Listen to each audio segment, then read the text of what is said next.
You're listening to the Proteus Leader Show, a top 10% world-rated podcast where you'll get practical tools and insights for leading, managing, and staying ready for the future.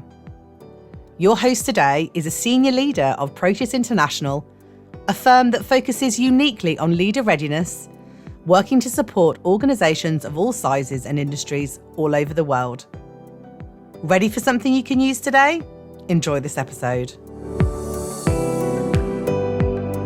Hi, everyone, and welcome back to the Proteus Leader Show. My guest today is Mahesh Guruswamy, the Chief Technology Officer at Kickstarter. Before joining Kickstarter, Mahesh led development teams at Mosaic, Kajabi, and Smartsheet. Mahesh says he caught the writing bug from Stephen King, his favorite author, and today we're going to be talking about Mahesh's newly published first book, How to Deliver Bad News and Get Away with It. So welcome to the show, Mahesh. Oh, happy to be here. I'm so glad to have you. And by the way, I really love that title. It's funny, but it's so true. I've found over the years that delivering bad news is probably the hardest part of managing and leading for most people. It sure is. Yeah. So I think this conversation will be really useful to our listeners. So let's dig in. So what are the key signs that you need to deliver bad news? That is, that a problem needs to be addressed. I think it depends on the situation, but I'll talk about two specific situations that are very common. One is performance issues. So my rule of thumb is if somebody is behind on their tasks like 3 times in a row, even after you give them feedback that, hey, this is not working out, you have to become better at what you're doing. That's a sign that you have to increase the temperature there and have a conversation with them about, hey, things are not going well. This is what you need to do to improve, etc. The second most common issue, at least in tech, is delayed projects. Right. So my rule of thumb is your project is delayed once is usually okay because software development is, even though technically it should be a science, but it's not. Yeah. But if it's delayed twice, then you do have to reset expectations with stakeholders or customers or maybe your boss.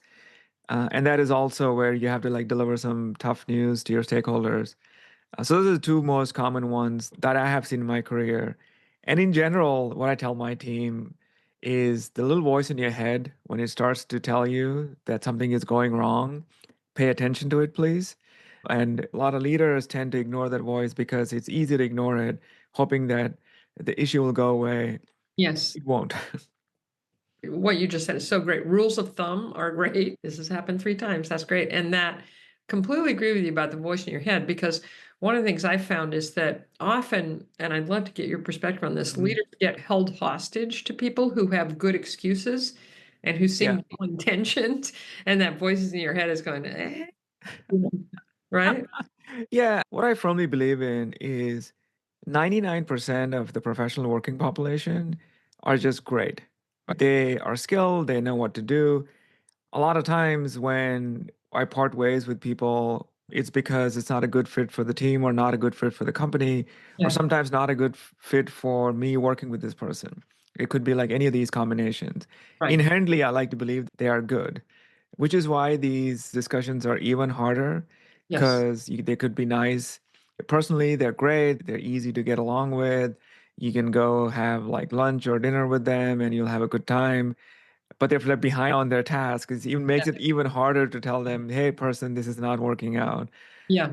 But the thing I remind my team and the readers of my book is ignoring that is going to be a huge disservice to your rest of your team who is pulling hard to get stuff done. So you do have to pay attention.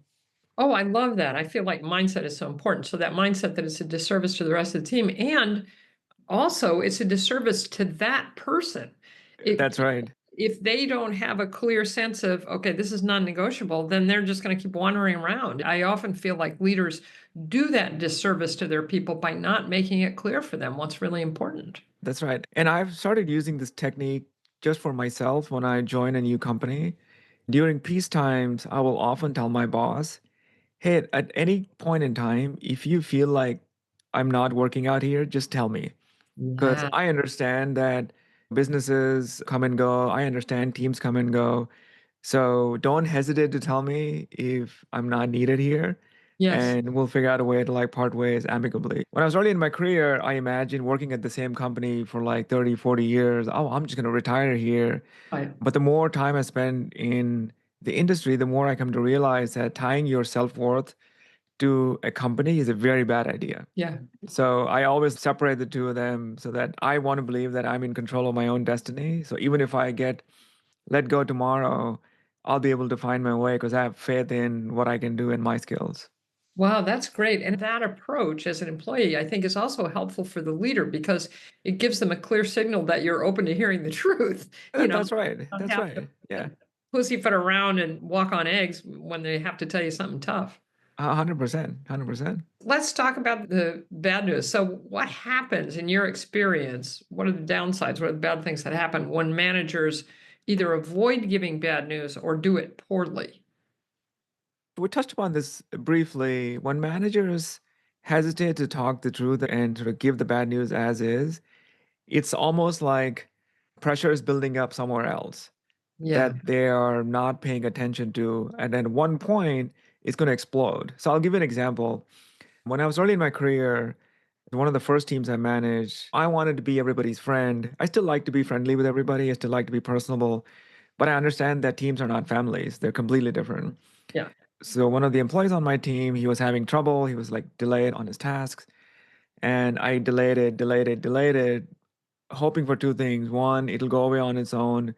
Or two, eventually they'll get better. But they didn't. And I delayed it for so long. When I actually broke the news to them, he was not happy. He was like, "Hey, why Yeah. did you like tell me this before? I would have like fixed it." Because I went from 0 to 100. So I didn't tell him anything. And when I talked to him, I said, "We might have to like put you on a performance improvement plan." And he was completely caught off guard. Shocked. And Yeah.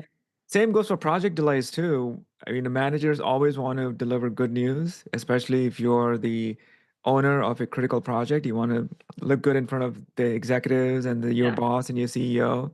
So you keep saying everything is good, but then the next meeting, if it's the project is red, then everybody's first question will be, "Why did you like tell us last week when we talked about this?"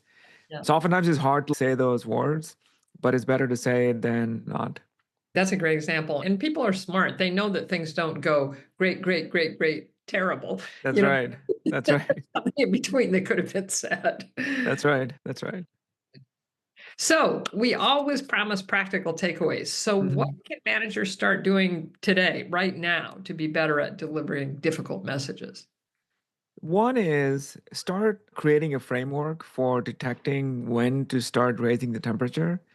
And I have a lot of techniques in the book, which covers performance management issues, project delays, critical conversations with your boss, receiving tough receiving tough feedback.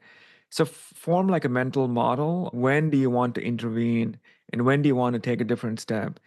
And then tell your team this is what you're going to do when these things happen. So I started doing this in the last few jobs. I write like a readme doc is how to work with me. And I Yeah, encourage everyone to do it because it kind of highlights what I pay attention to, what I don't pay attention to, what are my quirks, what are things that I'm good at, what are things I'm not good at, and how I'll react when I see these things happen. yeah. So start forming a point of view on when do you want to intervene. So that's number one. Two, develop a thick skin because you can dish it only if you can take it. This is not in the book, but I highly recommend techniques like meditation, mindfulness. Always remember that work will be work, but your family is more important. So figure out like how to pay attention to them. And then staying like physically fit as much as possible because all those things will strengthen your mind and body and will Yeah. help you like navigate these tough conversations. And number three, practice. Like, don't ignore the little voice in your head when it goes, you know what? You should like confront the situation right now before it gets worse. But the most important thing I would say is number one, start forming a framework for how you're going to react and when you're going to react to these situations. I love all those suggestions, and especially that first one, because I feel like because it's a difficult thing, I mean, that's what we've always done in coaching is help people have the skills and a path. And Hmm. I also love what you said about making it transparent. I That's think right. that really lowers the kind of risk factor for everybody. It's like, okay, this is how I'm going to do this. Yeah, So yeah, if exactly. it starts happening, you know what's going on, Exactly. And I think if you're comfortable sharing your own foibles and quirks with your team, Yes. the more comfortable they'll be in being open with you when things go wrong, right? Because I tell my team I'm slightly disorganized, which I Yeah. am. Yeah. So they'll know if I ask them something twice, they're like, oh, he's just like forgotten that we talked about this, as opposed to why is he asking about it twice? Precisely. And something that's implied in that, I think, tell me if I'm inferring the wrong thing, is that when you as the leader make yourself open to and vulnerable to feedback, it makes it much easier. It feels much fairer for then you to give feedback Oh, to 100%.